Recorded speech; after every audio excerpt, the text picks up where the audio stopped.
Assalamualaikum warahmatullahi wabarakatuh. Perkenalkan, nama saya Amadi Syafina Azhara Pasha. NPM saya 1920500260.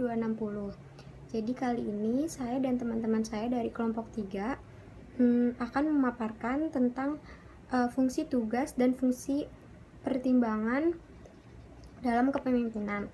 Nah, sebelumnya saya akan menjelaskan dulu apa itu kepemimpinan dan juga pemimpin.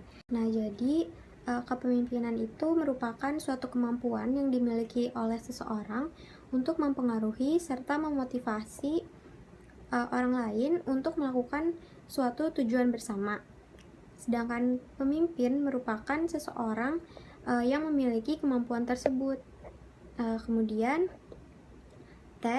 Terry and Hoyt pernah berpendapat bahwa kepemimpinan itu merupakan suatu kegiatan atau seni yang dilakukan untuk mempengaruhi orang lain dalam mencapai tujuan dari kelompoknya. Kartini Kartono 1994. Pemimpin adalah seorang pribadi yang memiliki kecakapan dan kelebihan, khususnya kecakapan dan kelebihan di satu bidang, sehingga dia mampu mempengaruhi orang-orang lain untuk bersama-sama melakukan aktivitas-aktivitas tertentu demi pencapaian satu atau beberapa tujuan. C.N. Oley 1902. Pemimpin itu selalu merupakan titik pusat dari suatu kecenderungan, dan pada kesempatan lain semua gerakan sosial kalau diamati secara cermat akan ditemukan kecenderungan yang memiliki titik pusat. Fungsi utama pemimpin itu menurut Davis Cranch dan Richards ada beberapa. Salah satunya perencanaan, pelaksanaan, penyusunan kebijakan, tenaga ahli, dan wakil kelompok luar. Selain ada fungsi, tanggung jawab pemimpin itu ada dua, guys. Yang satu, kewajiban untuk menyelesaikan tugas.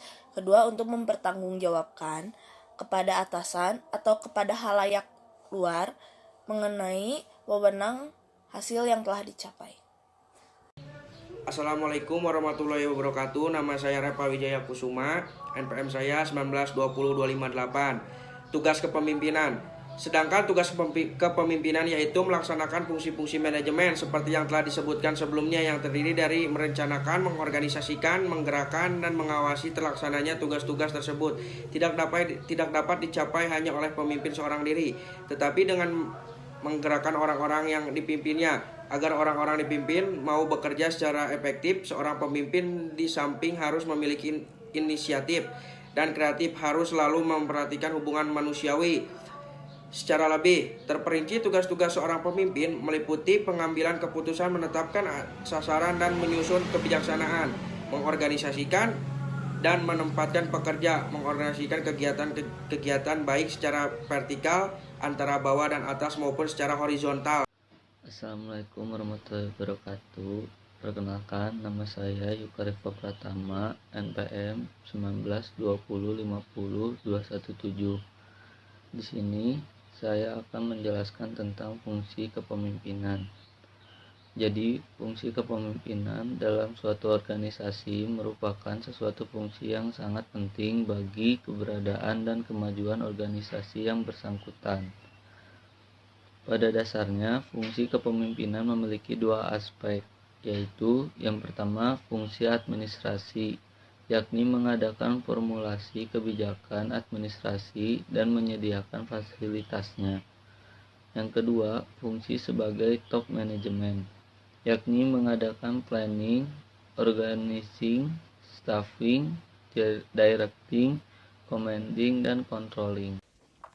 Assalamualaikum warahmatullahi wabarakatuh. Perkenalkan, nama saya Linda Sakinah, NPM saya 1920500255. Jadi di sini saya akan memberi penjelasan sedikit mengenai 5 fungsi pokok kepemimpinan menurut Hadari Nawawi. Nah, jadi yang pertama yaitu fungsi instruktif, yaitu pemimpin berfungsi sebagai komunikator yang menentukan apa isi perintah, bagaimana cara mengerjakan perintah, terus juga waktu melaksanakan dan memperoleh hasilnya, serta di mana lokasi untuk mengerjakan perintah agar keputusan tersebut dapat diwujudkan secara efektif. Sehingga fungsi orang yang dipimpin ini hanyalah melaksanakan perintah tersebut gitu. Terus yang kedua, fungsi konsultatif. Jadi pemimpin dapat menggunakan fungsi ini sebagai komunikasi dua arah gitu. Nah, hal tersebut bahwa pemimpin dalam usahanya menetapkan keputusan berdasarkan bahan pertimbangan dan berkonsultasi dengan orang-orang yang dipimpinnya gitu. Terus yang ketiga, fungsi partisipasi.